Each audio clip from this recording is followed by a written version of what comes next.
Well, welcome. I am so glad that we're all here today and that we get this opportunity to talk at this Lunch and Learn for leaders and those who want to be. Thank you for the grace and understanding that I had to cancel last minute last week, but there was just absolutely no way I would have been able to have pulled off anything with any sort of intelligence. No sleep was very detrimental.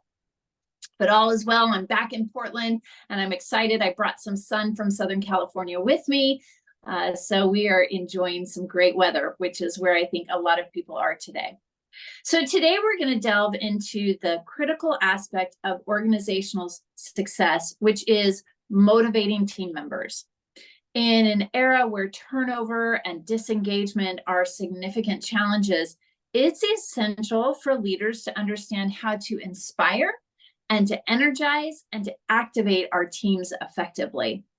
You know, I tell people my story that for 17 years, I was in full-time ministry and all of my staff were volunteers. I didn't get to motivate them with a paycheck. I didn't get to say to them, oh, you better show up on Sunday morning to do what you said you would do in the nursery, or else. There was nowhere else. Or else it was me that was either going to have to do it or scramble to find somebody. And so I learned how to activate them, how to connect the work that they were doing and who they were, for one, to make sure that they were in the right role. You know, somebody who doesn't like kids shouldn't be in kids ministry. But also just making sure that they understood the importance of the work that they were doing, the value that they brought in being there, and that it really was detrimental if they weren't there. Unmotivated employees, also known in today's vernacular as disengaged employees, they don't stay in a job. And when they're not staying in a job, this is resulting, and we're seeing this across industries, in high turnover rates. And these high turnover rates, they have an impact on productivity. When an employee leaves, it takes time to find replacements, get them onboarded, and get them up to speed. This transition period can lead to disruptions in workflow and also decreased productivity. You have one staff member who is just learning, and so they're not going to be as quick and efficient. You have another staff member who's had to pick up the slack, and they might be tired from having to do that. It might not be the first time that they had to do that. And so they might not be working at their best and operating at their highest efficiency. So it really does have an impact on productivity. And frankly, there's a cost. There's a significant cost to turnover, recruiting, hiring, training new employees. That can be expensive. So high turnover rates result in significant financial costs for organizations, impacting their bottom line. I had kind of nerded out a little bit a couple weeks ago and broke out a spreadsheet and started plugging in some numbers. And for a company that has 50 employees, so maybe a smaller facility, or again, a small company with about 50 employees, based on the averages of turnover of 54.6%, which actually is low, but based on that average, that company is paying almost $800,000 just in turnover. Imagine what you could do with $800,000. That kind of money to invest back into your staff, to invest in your facilities or in your organization, to invest in the future, $800,000.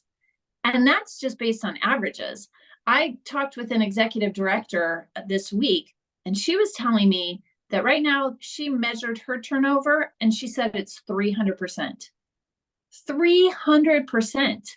I can only imagine the line item there in her budget. And I felt so bad just thinking about the amount of money that is literally just being flushed out the door.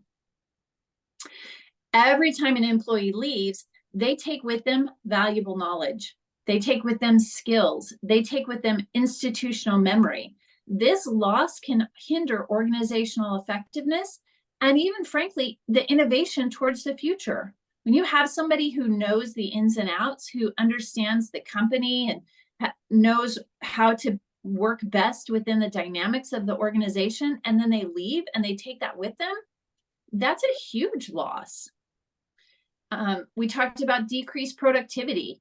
Engaged employees are more likely to be motivated, committed, and productive. But when engagement levels are low, productivity suffers as employees may be less invested in their work. One of the ways that people can see this, especially nowadays, is when you walk in and you see employees not react to somebody new coming in the door. They're not responsive. I went to a restaurant earlier this week and I walked in and it was a fast food chain, and literally all the employees had their back to the front counter. And I came in, I stood there for 3 minutes before anybody even turned around and acknowledged the fact that I was there. That shows that there is low commitment, low engagement.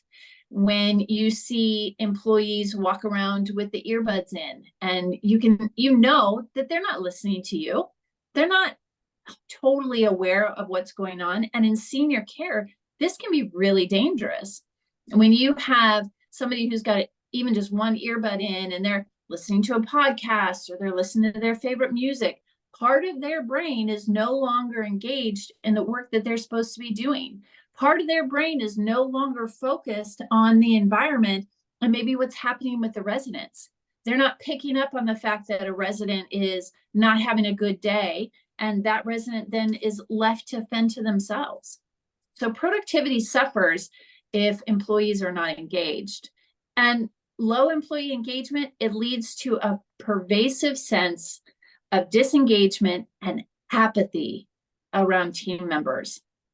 It is so disheartening to come in and be the one employee who's like, yeah, today's going to be a great day. Look at what we get to do. Apathy sets in. And as people continue to grow in their disengagement, because who wants to be that person? Who wants to be the one who stands out? And if nobody else is going to care, it becomes really easy to stop caring. It also can contribute to a toxic work environment, which makes retention issues even more of a problem. And frankly, employees who are not engaged, they're more likely to seek opportunities elsewhere. When you have that turnover, it's really challenging to retain your good talent. I've seen it in organizations where there's been kind of a mass exodus, and some of the really good staff have been like, ooh, should I leave too? Like, what's going on that everybody's leaving? I'm doing okay. It's not like my dream life, but maybe I should think about leaving as well. And that just makes things continue on. So again, financially, both high turnover rates and low employee engagement have direct financial implications for organizations. From recruitment and training expenses to lost productivity, the financial toll can be substantial. The other thing is a revolving door of employees and a disengaged workforce can tarnish an organization's reputation, both internally and externally. This can make it more challenging to attract top talent and retain clients. And, most of us here are in the senior care industry, but regardless of what industry you're in, everybody talks to each other. Everybody knows each other's business. People know what's going on. And so when you hear about a facility or you hear about a company where a lot of people are leaving, word gets out on the street and people are like, I'm not going to go there. That's not a great place to work. And so it becomes more and more challenging to find really great talent. If you don't have great talent, if you don't have people there doing the work, then it starts impacting your client retention, which continues the cycle of impacting your bottom line even more. And it just becomes this vicious cycle, and always trying to catch up and always trying to find a solution. Many of the traditional approaches to motivation fall short, often because they fail to tap into what truly drives individuals and their passion. That's the key. That's the key to getting employees to be coming in and being their best and wanting to stay. So let's talk about the power of passion. Passion is the fuel that drives exceptional performance and sustained engagement. When individuals are passionate about their work, they're more likely to go above and beyond. They are more likely to be innovative and come up with different ideas on how things can be either better or done more effectively, or even, hey, maybe there's something that we can try that's completely new. And they remain committed even in the face of challenges. Can you tell me a story about a time where you worked with an employee, whether it was one of your employees or a coworker, that was really passionate about their work? Well, I mean, you can tell when somebody's passionate. I mean, they come in, they've got a smile on their face, they engage. I mean, for me, it was, mainly in pharmacy, but they engage with the customers, Yeah. and they were focused and, get the work done, and, we work well together as a team, Yeah. and it makes what is a rising tide floats all boats. I mean, yeah, everyone benefits, the customers, the team, the individual, and they feel like they made a valuable contribution, that day and helped somebody. So that Yeah. matters. It does matter. Absolutely. Have you ever been so excited about a job that you just couldn't wait to go to work every day? Yes. Okay. It's like when I was pharmacy manager here at Hagen and Tualatin for 14 years, it's I enjoyed. I mean, I lived close enough where I could walk to work. The customers were more than a prescription number. I mean, they were friends, treated them like family. And I mean, and those, even the store management, it's just the company vibe, or whatever you want to call it. It was just generally the company itself. I mean, because they had a store manager, because it was in a grocery store chain. But all departments, and we were family. Yeah. All the employees were family, and it's like we all enjoyed what we did. And even now, it's been 7 years since that store closed, but I still live in Tualatin and connect with people and still see them and stay in touch. And so yeah, lifetime benefit and connections. So yeah, For sure. Thanks for sharing that.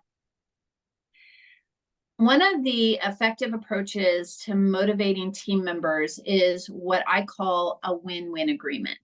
And I'm going to put a link in the show notes here on where people can access my win-win agreement. I call it my #1 tool for motivating employees, and it's not a paycheck.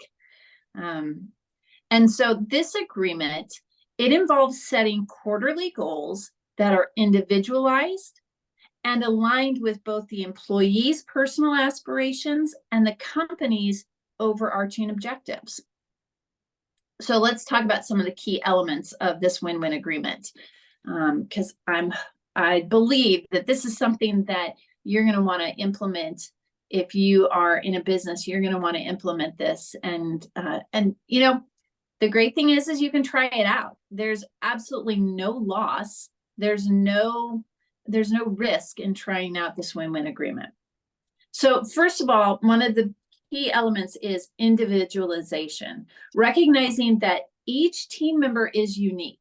So take the time. This is where you have to know your staff. You have to know who it is that's working with you.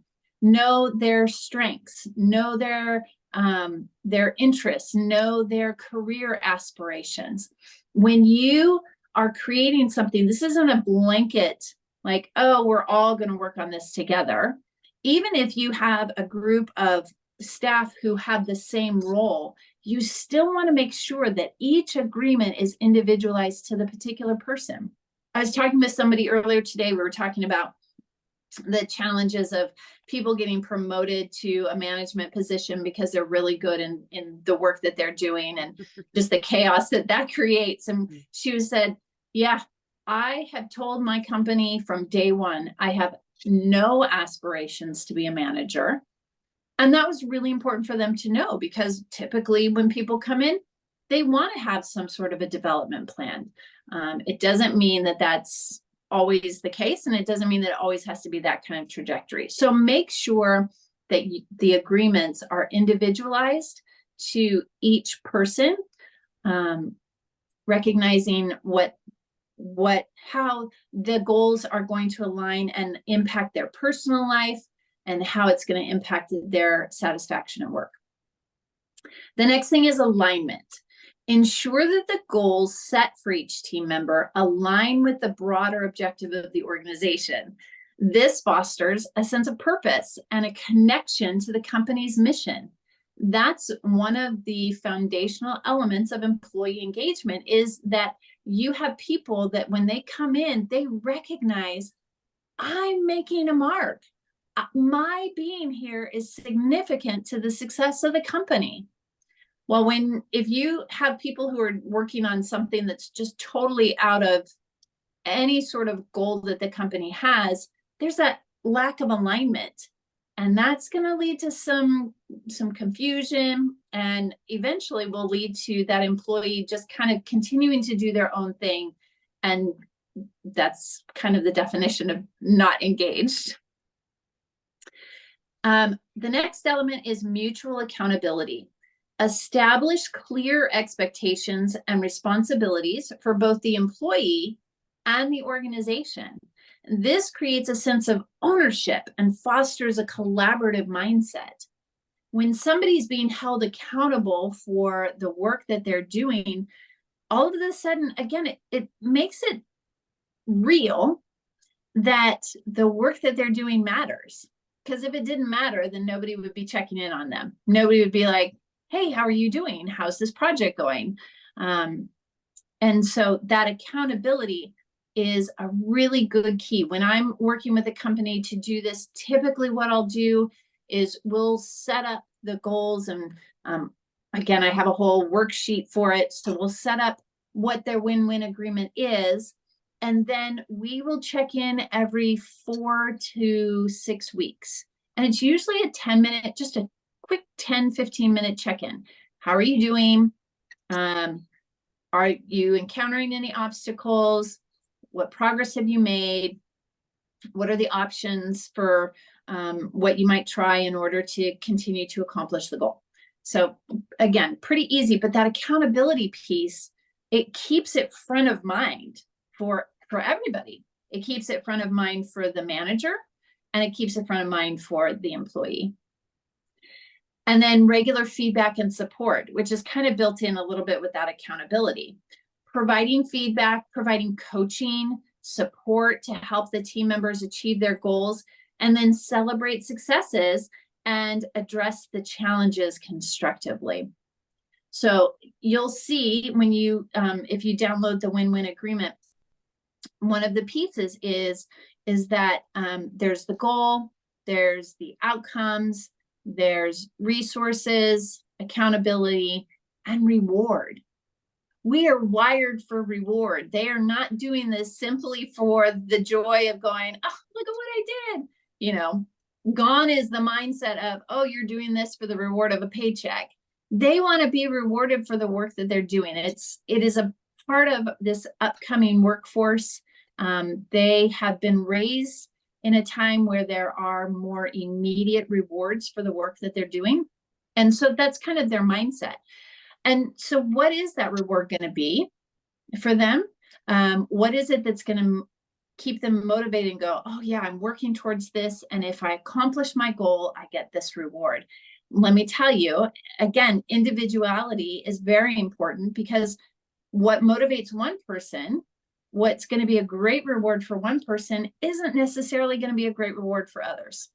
I was doing this for a company, and pretty much everybody said, oh, we want the bonus that's available if we accomplish our goals. And I was like, well, that's great. I love that. But I was talking with one of the employees and she goes, I do not want the bonus. I don't want the money. Because if I have the money, I have to be responsible with it. And I don't want to be responsible with it. She said, if I reach my goal, what I want is I want a half day at the spa. And the president of the company was like, duh, that's a total no-brainer. Paying for a half a day at the spa, paying for the service, and then for her to have that half day off of work was nominal compared to the outcome that the company would benefit if she had accomplished the goals that she had for that quarter. So when you're doing that, when you're putting in your feedback and support, make sure that you are keeping it individualized and not locking in and saying, this is the only way. There's actually a great book. We might have talked about it before on previous sessions, called The 5 Languages of Appreciation. Get to know how your staff like to be appreciated, and then put that into a part of the win-win agreement. Any questions so far? Nope. All right. So we're going to wrap up today with talking about the benefits of the win-win agreement. First of all, by activating an employee's passion for their work and aligning their goals with organizational goals, the win-win agreement offers several benefits like increased employee engagement and satisfaction. How wonderful it is to have employees who are excited to come to work and then go home satisfied with the work that they're doing. Mm-hmm.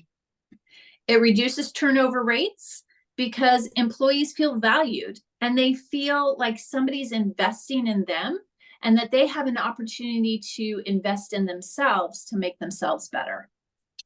It enhances productivity and performance because, again, individuals are motivated to excel. There's a reward at the end. Each day as they're tracking their progress and saying, look, I did better today than I did yesterday, and that was better than the day before, and I'm pretty sure I can do even better tomorrow. That excites them. That's motivating. And then it creates a positive organization culture characterized by trust and collaboration and a shared sense of purpose. Even though you have a team who might be working on their own individualized goals, it's still under the umbrella of what the company's working on. And so there's the individualization, there's the recognition that I'm a human and that I have a contribution to make. And we're all doing this together, and we're all doing this to make things better.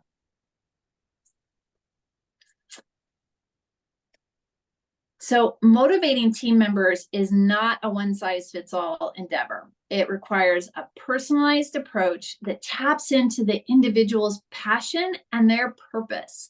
The win-win agreement, it offers a powerful framework for achieving this, ultimately driving engagement, productivity, and organizational success. So I hope that people listening today will commit to cultivating a culture where every team member feels empowered to unleash their full potential. Because there is nothing more disheartening than coming into work and knowing that you have so much more to offer and hearing, meh, we don't need that right now. So let's commit to bringing out the best. Let's commit to activating our staff in allowing them to bring their passion, their purpose to the betterment of the company and the work that's being done. Any questions? Any comments? It was awesome, Jill. I mean, it's like, I can tell definitely that you're very passionate about this topic. I mean, just the way you present. But I'm sitting here nodding along, big smile on my face. I said, yes, I know exactly, where this is coming from your heart. Yeah. So yeah, thank you for sharing. And I'm actually gonna contact some people who couldn't make it live today and say, don't miss this replay. I mean, it's like, it was, amazing, time with you today. So thank you. Oh, my pleasure. Yeah, I'm excited for people to watch the replay. And again, I'll put in the show notes the link to where people can get my #1 tool for motivating employees. And of course, if anybody wants to implement this in their company, I would love to sit down and have a conversation about what that would look like for them individually. Yeah. Well, enjoy some sunshine. It was great to see you. Of course, you can always reach me on LinkedIn, or you can find me at linkconsulting.info. There you can learn a little bit more about what I do to support companies, and also get a free resource called Confident Leadership, how to be a confident leader of a committed team providing stellar service. And until next week, have a great day. Bye. You Bye. too. And enjoy those sun breaks. So yes. Yeah. Thank you. Thanks.